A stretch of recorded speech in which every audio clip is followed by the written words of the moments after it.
Welcome to the Knowledge for Men show. Your life will never be the same. Your level of success will seldom exceed your level of personal development. I want to die empty of regret. I want to die empty of my best work. We don't understand who we are. Instead, we're living out somebody else's narrative. What one man can do, another man can do. If it's been done, it can be done again. Being yourself and being your truest, most authentic self in every moment. If it scares you or makes you a little afraid, do it. Follow your heart and your gut. The first stage, I think, is finding you, like finding out who I am today. Stuff will not work. You will have things that fail. Success is when you're a happy, fulfilled person. How do you define success? It's your life, and you are the creator of the movie script that is your life story.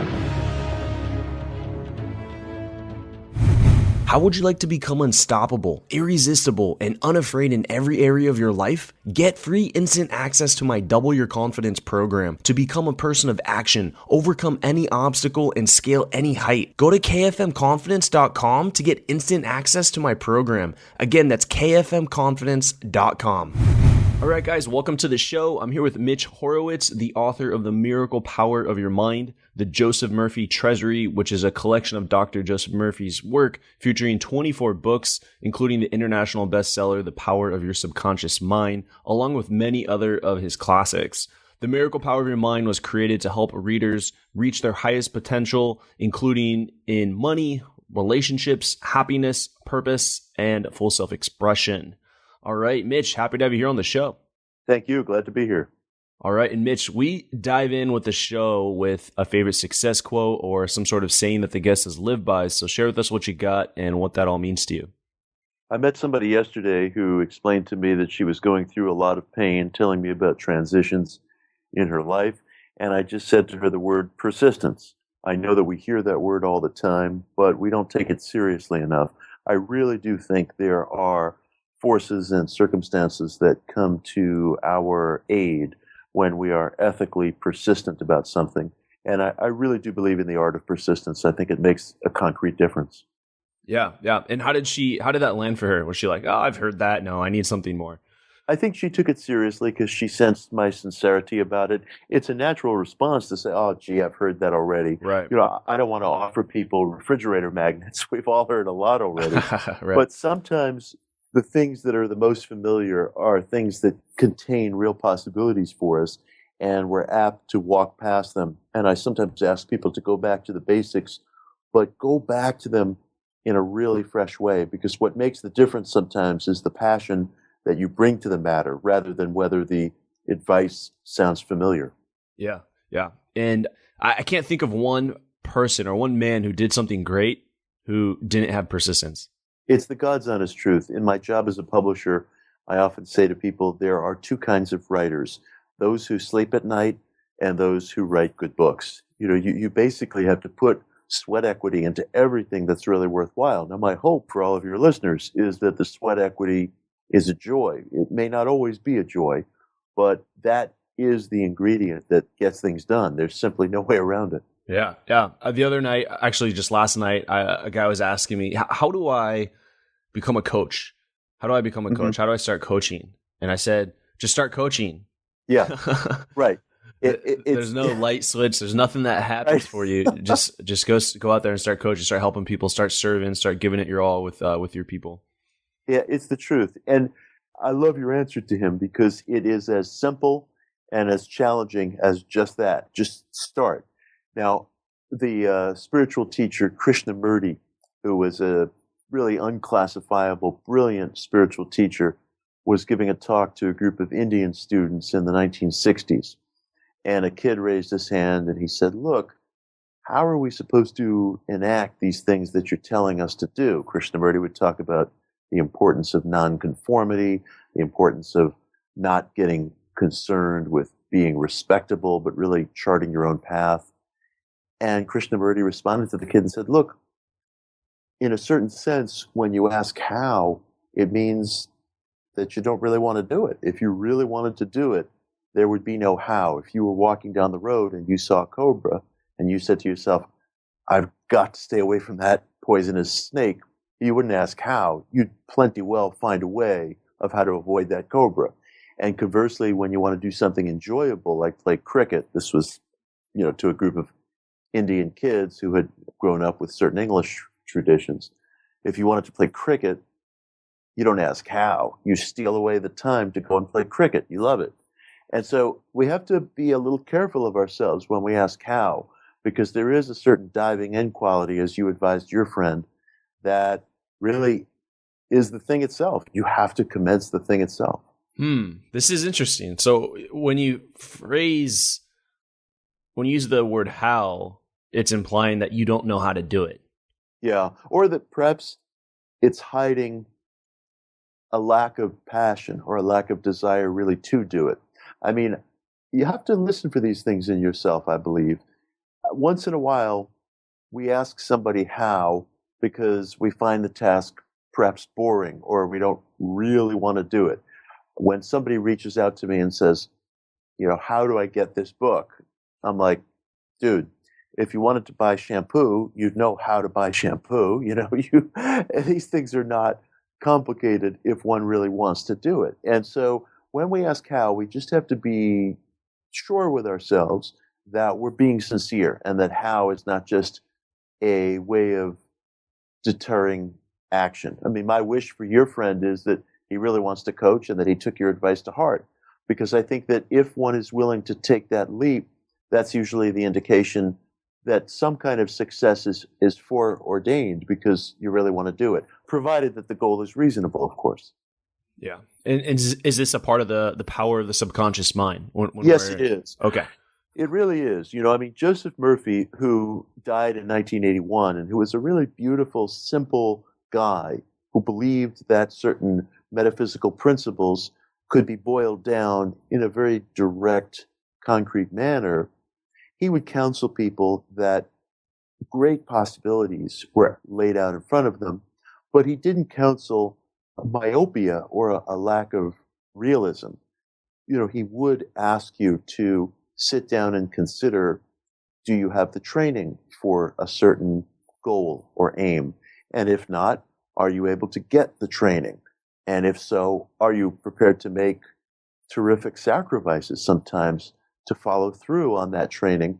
I tend to emphasize those steps maybe more than Murphy did himself. I applaud him for pointing these things out. I do believe he could have perhaps gone further because I don't want people to have unrealistic goals. Our capacities are extraordinary. I wouldn't say that they're limitless. So your friend who wanted to coach, it sounds to me like there's no reason on earth why he couldn't coach. If he wanted to be part of the space program, we might have to have a longer discussion. But I want people to be incredibly ambitious, but also to realize that they might have to identify and direct their energies toward a goal for which they have some training or aptitude or are willing to get it. And there is a reasonable way to go about getting it.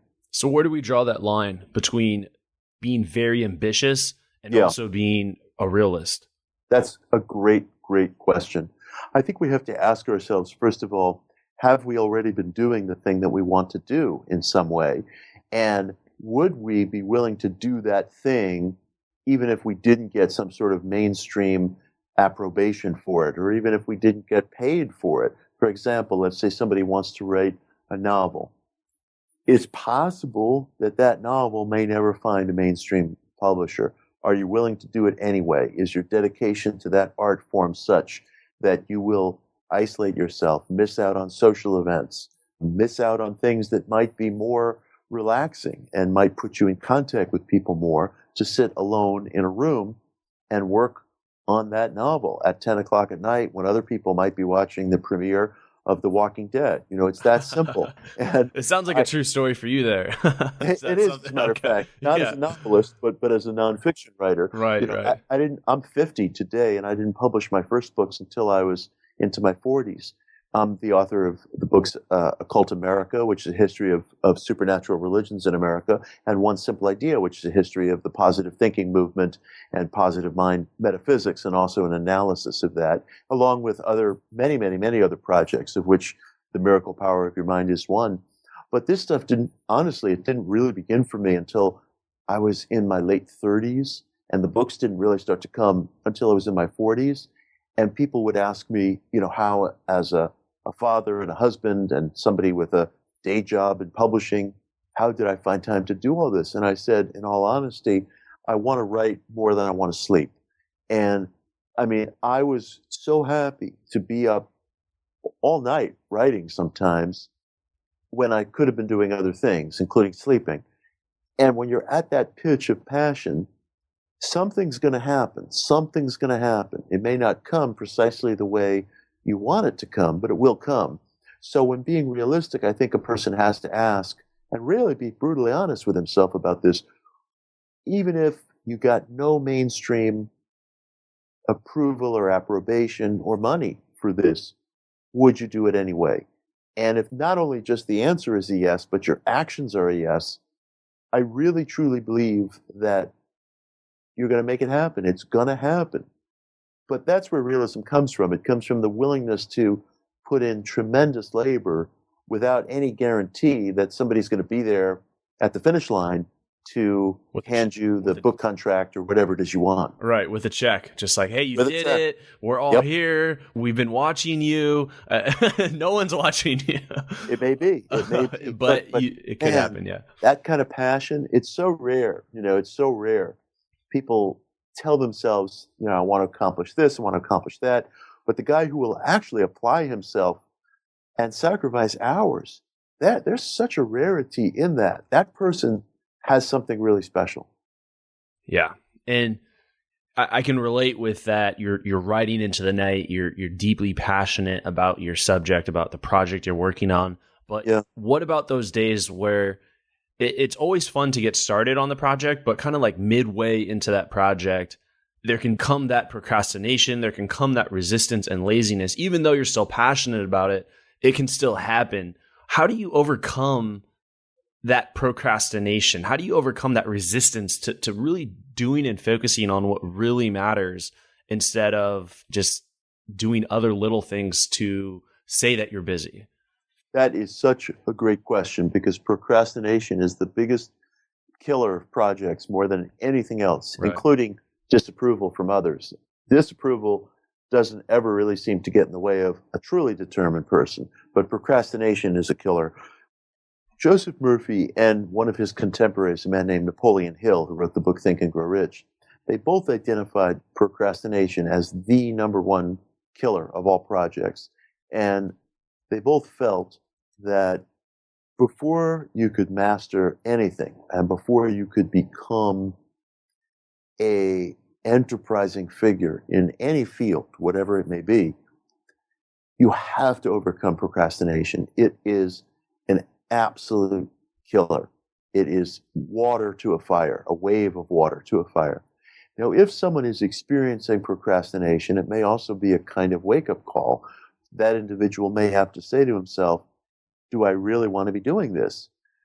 I remember once I was at a dinner with a group of people, and there was this one guy there who was saying that he was a psychologist. And there was a woman at the table who asked him if he ever got bored in his practice listening to other people talk about their problems all day long. And he said that he didn't. And he said that if he did start to get bored listening to people, that would alarm him, and that would suggest to him that something in his chosen field was not going right. In the same way, I suppose that if you asked an emergency room doctor, do you ever get tired of setting bones? That's a person who can't afford to be falling down on the job and still be an authentic doctor. So if a writer or an athlete or whomever is experiencing, or even somebody who's pursuing, a deeply impassioned, say, extracurricular activity, something that may not be his vocation, but that he wants to do. If that's producing procrastination, then one of two things are going on. It's either fear, that's common enough, or it's boredom.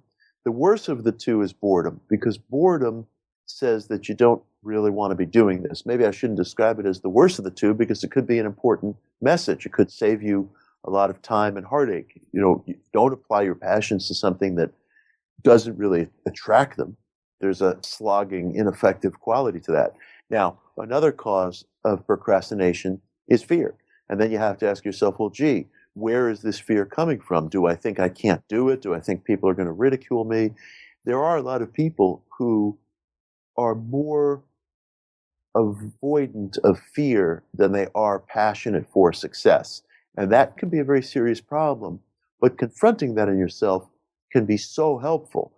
We all want to succeed, and we all want to avoid the humiliation of failure, or what we think is going to be the humiliation. But sometimes that avoidance of humiliation becomes so great a force in us that it overshadows our motivation for the task itself. I would ask you to sit down and look at that and realize that not only has nothing great ever been accomplished without sweat equity and enthusiasm, but there has to be a certain suspension of fear enough to get the task done. I'm not saying it's ever going to go away. As a writer, I hang on every review, including every online review, from some guy halfway around the world I've never met who I might not trust to water a houseplant. But nonetheless, I hang on it. It may be a weakness. At other times, it may be a strength because it drives me. But I don't suspect I'm ever going to really overcome that. But I can be conscious of it enough, know that it's there. But for me, the passion and drive to be a writer, to be a speaker, it's just greater than that. And nature demands that of us. Life demands that of us. So look for those messages. What's behind the procrastination? Is it boredom or is it fear? Because those are usually the two only causes. Yeah, very good. What can someone do now if they're passionate, they know they're passionate, but they're passionate about many things? And what happens is they end up not being able to move because there's like, oh, I want to do this. I want to do this. I want to do this. You've written many books. I'm sure there was one book you started writing and then you thought, oh, this other topic, like I should write this. This is good. And then like, oh, I'll do that one later and the next. And then now this existing book isn't as exciting.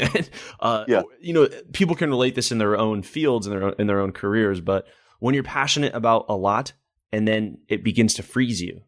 Yeah, that is true. And that presents a challenge to people. And I think that another ingredient of success is absolutely having one definite chief aim. And that can be very difficult, but it's so important and it's such a precious step in the life of a productive person. Having one place that you channel and direct your energies is absolutely crucial. It doesn't mean sacrificing your health, sacrificing your family, sacrificing your relationships.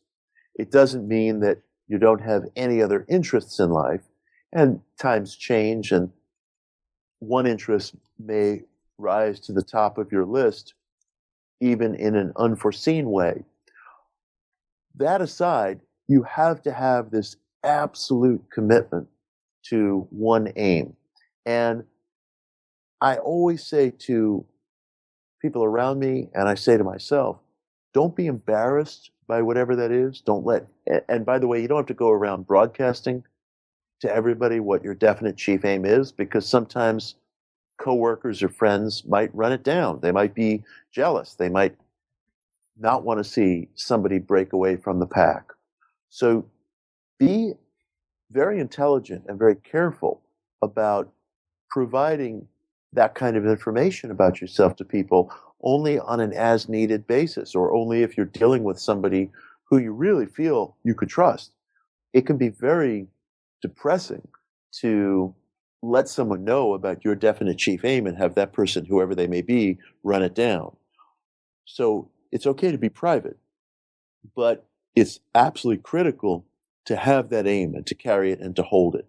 Now, I've never started a book and not wanted to see it through. There might be other things competing for my attention, but I've always wanted to see something through.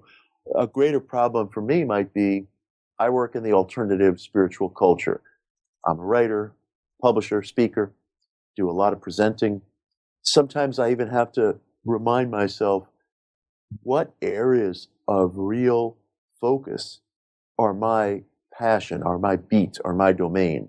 Now, the answer for me has been positive mind metaphysics, pretty much what you and I have been talking about. But I get a lot of offers where people might want me to do something on like weird history or something else, or go hunt for Bigfoot. And all those things are interests. But I have to be really careful that I choose my shots well. And frankly, I don't always choose them well. Sometimes I accept a speaking gig somewhere that sounded great 3 months ago.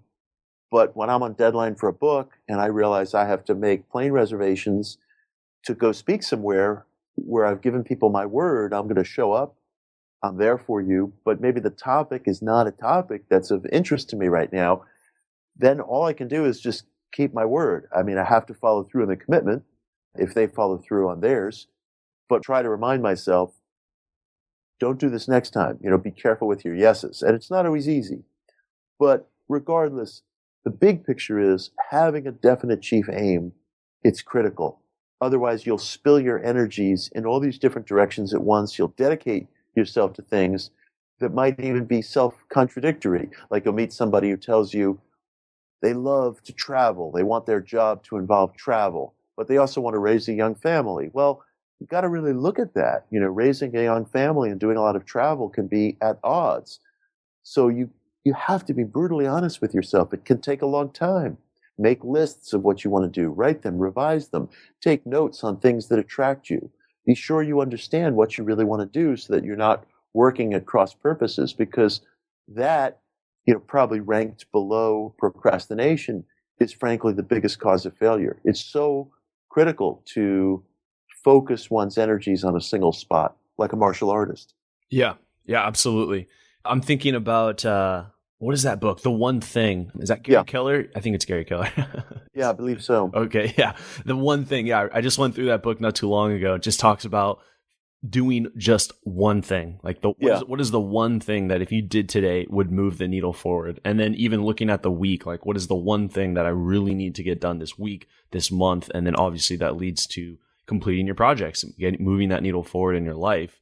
Yeah. How do you balance getting things done with, let's use your books, for example, with like being a perfectionist, maybe where you feel like, ooh, like if I go back, I could make this even better. I can make that chapter even better instead of just publishing.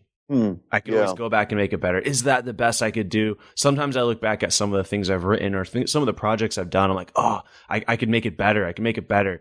And that balance between finishing something and trying to make it perfect. Yeah, that's a great question, a truly great question. Well, there's different ways to approach it. I mean, first of all, I do think being a perfectionist is good. Steve Jobs was a perfectionist. He may have driven everybody around him crazy, but he created objects of great beauty and use that have changed how we live. Right. Thomas Edison was a perfectionist. In his own way, even a figure like Gandhi was a perfectionist. He had an uncompromising dedication to democracy, and he was going to pursue it on all fronts. So being a perfectionist is wonderful, and I try to be that way myself. I mean, I can think of a lot of people who have led damaged lives, but they have created works of beauty and works of greatness because they have been perfectionists, and maybe they were making a song, maybe they were making an album, and if the horn section was off just by a wrinkle, they would go back and do the whole thing over, to which I say bravo.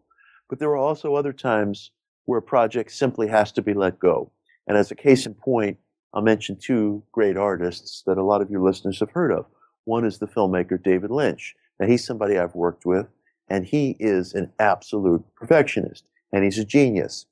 But when he has a movie that has to meet a certain deadline to be shown at foreign film festivals or film festivals in the United States, and he has made a commitment to his backers, his financial backers, that film will be ready on a certain date to show in order to meet a deadline for a certain film festival, which might be critical to that film's existence. There will be distributors at the film festival, other backers, critics. It's necessary. He will let that project go. He will, because you can't betray your backers. You can't betray people who have given you resources. Another great artist, the now deceased Frank Zappa. Zappa was an amazing musician who didn't bow down to anybody. I mean, when he had a vision, he went with it. Now, he was working on a project at one time where the London Symphony Orchestra was playing some of his compositions. And he went on David Letterman one night to publicize the project. And it was pretty astounding to me. On air, he says to Letterman, I just want viewers to know that the songs don't sound exactly like they're supposed to, because the fact is it's very, very expensive to rent rehearsal time with the London Symphony Orchestra. And we had a finite amount of money, and we weren't able to have as many rehearsals as I ideally would have liked. So at the end of the day, we had to go with what we had. Now, I was surprised to hear him say that, but I admired it. You know, he was acknowledging that, you know, he went with the project without it being done according to every exacting standard that he had, because he was working within the parameters that he had. I don't know whether that was a heartbreak or not, but he did get the project done, and he was upfront about it. So I'd say be a perfectionist when it's inconveniencing yourself. Inconvenience the hell out of yourself. It's a wonderful trait. But when it comes to keeping your word to other people and to your backers, you have to keep it. And sometimes part of perfectionism is saying, I have to also give my best effort to the people who have supported me. And that might mean I have to take a loss on something that I feel maybe could otherwise be just a little bit better. So, you know, sometimes I'll encounter people who like thump their chest and say, I always get the job done. And it's like, yeah, but you drive everybody around you batshit in the process. And I don't think that's a very ethical thing to do. Right. Drive yourself batshit, you know, and that's okay. That's okay. A lot of artists do that. In some ways, that's what greatness is. You know, you're very exacting with yourself. But there's a point at which if a backer is saying, I have to take this out the door tomorrow at 3:00, or we're sunk, you have to honor that person. He's part of this process too. So I think there's a perfectionism that also involves keeping one's word. Yeah. So I hope that's useful. Yeah, it is. And I'm noticing within a lot of your answers, this integrity as got to keep the word. Like that's, if you say you're going to be somewhere for a speaking gig, you're going to be there, even if it's inconvenient to your book publishing. And then even here in this example, like if someone has to do a movie, they got to say and follow through with what they said they were going to do. What is the power of a man's word? Right. It's extraordinary. In a certain sense, our word is all we have. We can make mistakes. We can even blow deadlines, from time to time if it's absolutely unavoidable. We can experience medical emergencies. But if our word is not good, then what do we really have to offer to people? Because if we don't have integrity internally and in our own relationships, then do we really have anything of use to offer the world? I think there's nothing worse than to see like a lazy artist, for example, an actor or a filmmaker or a lazy athlete, an athlete who feels, he's good enough. He doesn't need to keep working. And the ability to deliver something to somebody that's going to create productivity for them and something generative for an audience, I think it does come from the individual's ability to keep his or her word. Here's another story. A friend of mine, brilliant friend, organized a benefit concert several years ago at Radio City Music Hall with Paul McCartney. It was actually a benefit for the David Lynch Foundation, which teaches school kids to meditate. So he tells me this story, which is just absolutely extraordinary. McCartney flies into New York City for the concert, plane lands, checks into his hotel. The very first thing he does after checking in is he heads over to rehearsal space on the west side of Manhattan, and he starts rehearsing with his touring band for the concert that night. And I thought to myself, this is Paul McCartney, who's literally played some of these songs since before I've been alive. And he is rehearsing with his touring band for a benefit concert. And I thought, if Paul McCartney needs to rehearse, how much harder do I have to work? And I never like when people use that expression. It's often attributed to Albert Einstein. I'm suspicious as to whether he really said it. That expression that, something like imagination is more important than knowledge, or 90% of production actually comes from imagination. I don't know whether that's true or not, but I can tell you, if Paul McCartney is rehearsing, then imagine how big that other 10% has to be. Imagine how great the sweat equity has to be.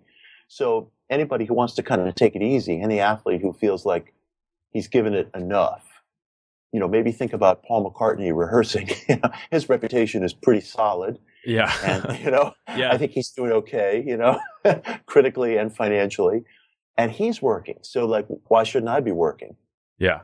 Yeah. The Einstein quote is, imagination is more important, or this is what is said. Imagination is more important than knowledge, for knowledge is limited to all we now know and understand, while imagination embraces the entire world and all there ever will be to know and understand.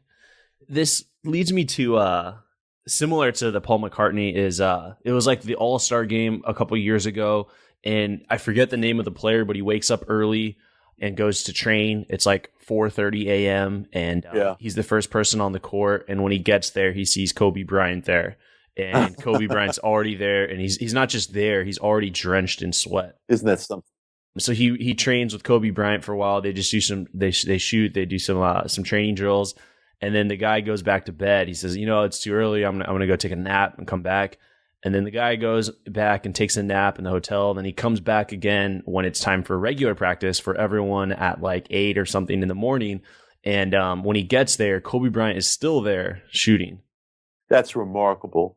And, Kobe Bryant has a reputation for being hard on people, and maybe sometimes he crosses a line, but at least you can see where the credibility comes from, that he's not just a guy with an ego, but, and I'm sure he has a hell of an ego, but he makes sacrifices. I mean, yes, he's incredibly rich, he's famous, so forth and so on, but there's a certain sacrifice in that that's incredible. And there may be players in other arenas who are not as well known as Kobe Bryant.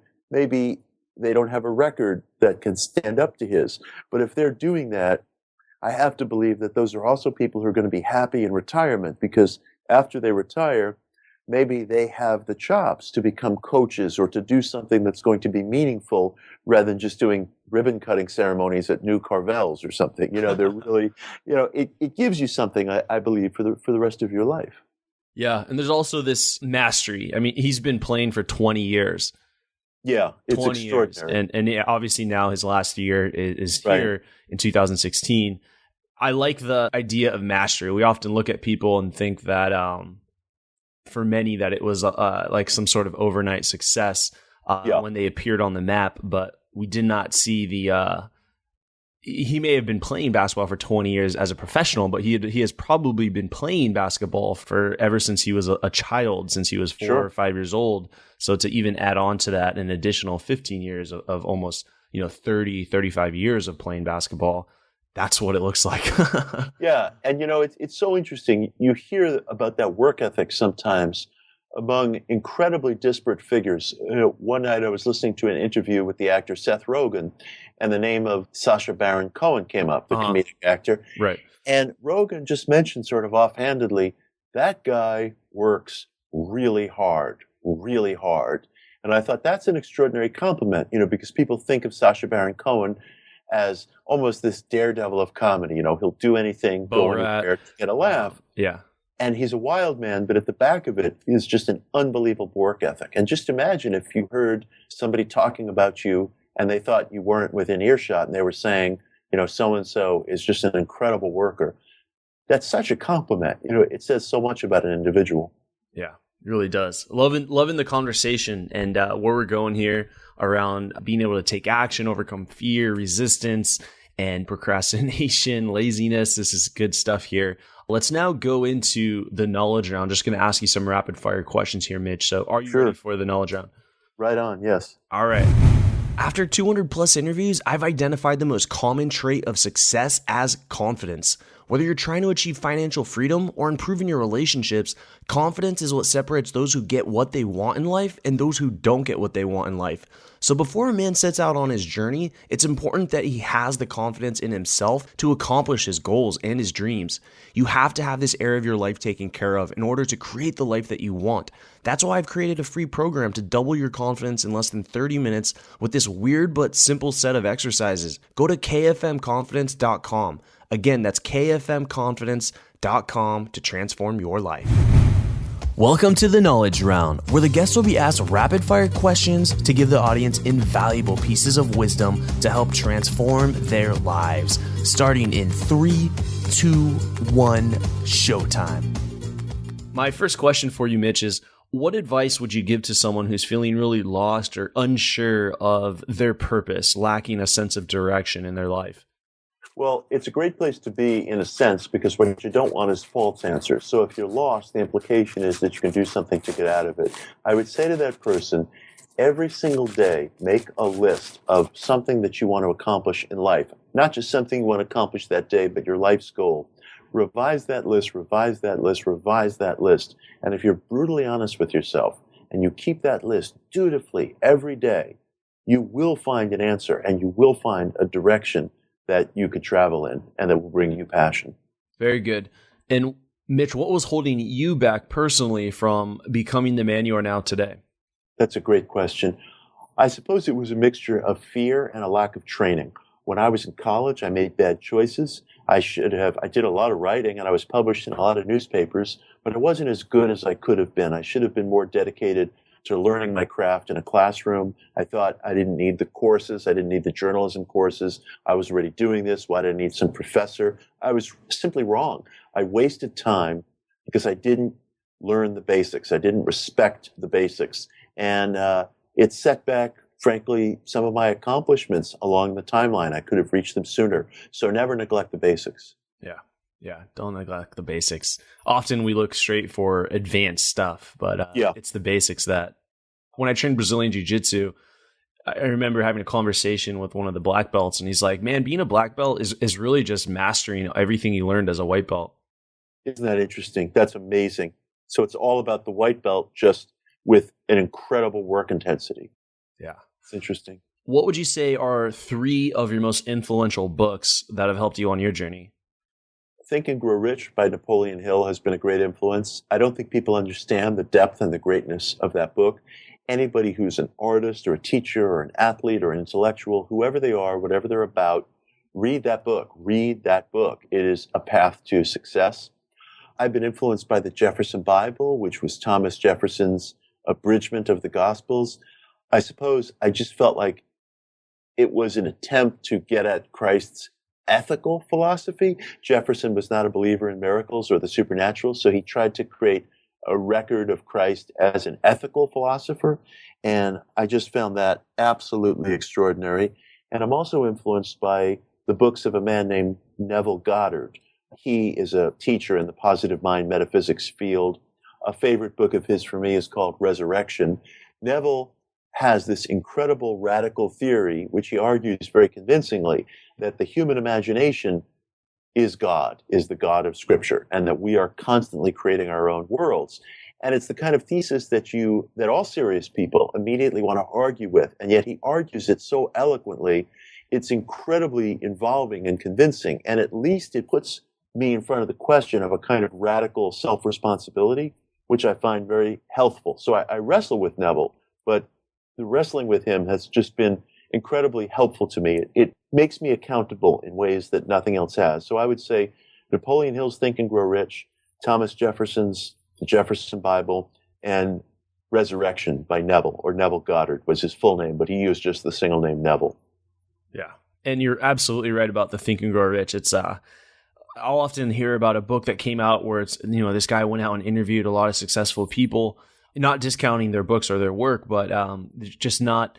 Napoleon Hill already interviewed some of the best people that could be out, like the biggest names. It's incredible he was able to gather all this information and put it in a book that's just about, I think it's like $9 or something on Amazon. Oh, yeah. And he interviewed like the Ford, the Rockefeller, the Andrew Carnegie, Edison, all the big players during that time period. So it's a book I think we can all read at least once a year, and it would never not make sense. I couldn't agree more. And some people are turned off to the book as they think, well, that's for the get rich crowd. I'm a musician, I'm an artist, whatever. Everybody can benefit from that book. I would say to anybody, if you're a musician, drop everything and go get that book, because that will help you find your way as an artist. I don't think it's ever been surpassed. There's truly nothing like it. Yeah, absolutely. And Mitch, what would you say if this is a scenario, but if you had 60 seconds with, let's say, your 25-year-old self, what would you tell if you could sit down and talk to him, 25-year-old Mitch, to do and not to do, knowing what you know now? Oh, wow. Well, honest to God, what I would say is be a worker. You have to get the skills, get the training, take the classes, do the homework, put in the sweat equity.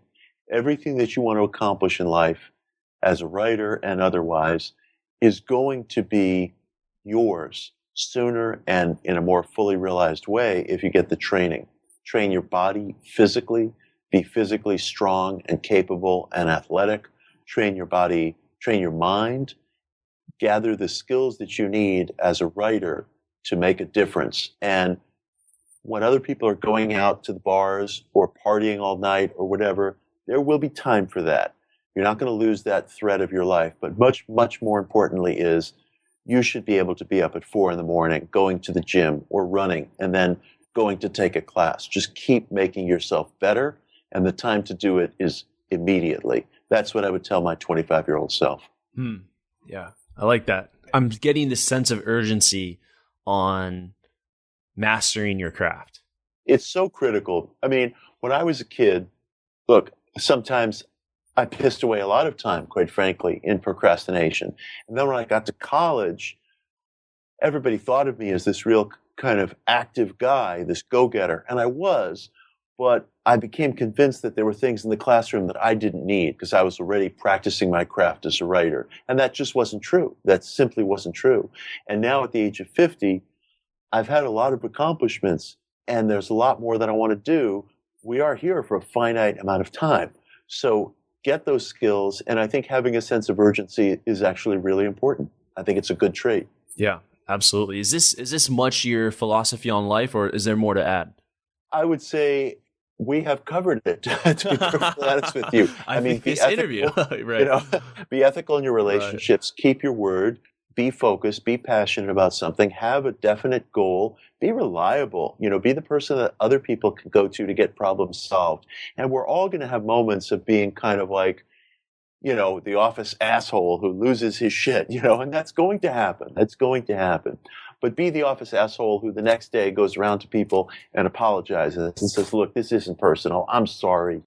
If there was anything that Steve Jobs didn't do right in life, it's that he could have apologized to people more. He was a genius, but he did abuse people, and he could have been kinder to people. And so I think do all these things, and just remember, people have very delicate and tender feelings. I have delicate feelings.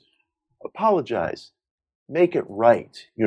Be remembered as, the guy who was a genius and who once in a while he was an asshole, but he was never afraid to apologize, to reach out and say, I went too far. I'm sorry. If I have more to say about life, I can't quite think of it. I think that's how I'm trying to do it. Yeah, I'm moved. This has been really good, Mitch. And now what's exciting you today? What's really getting you out of bed in the morning? Oh, boy. I'm writing a column on positive thinking for Science of Mind magazine, which is one of the great positive thinking magazines in this country.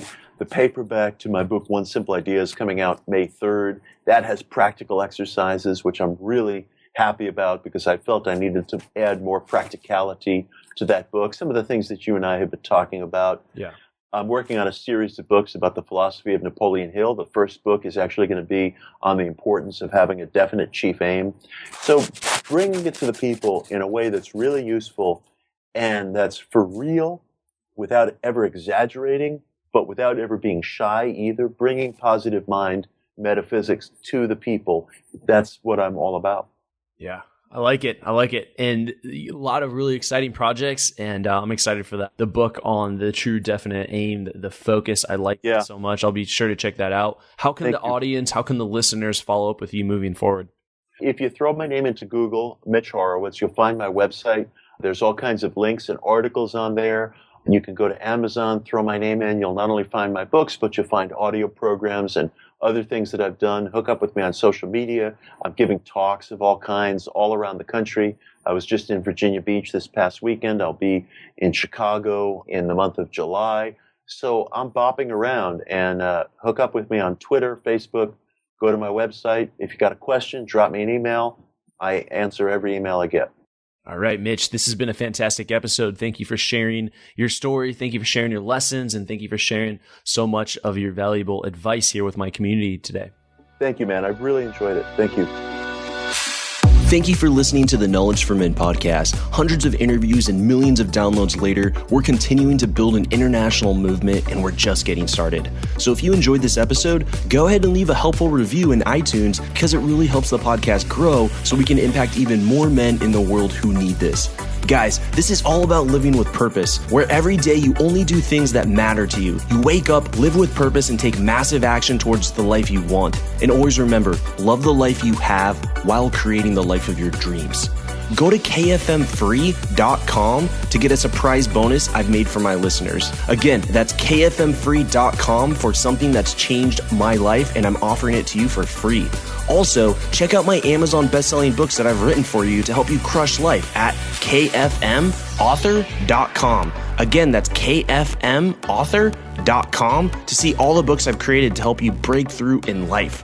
This is your host, Andrew Farabee, founder of knowledgeformen.com, and I'll see you in the next episode.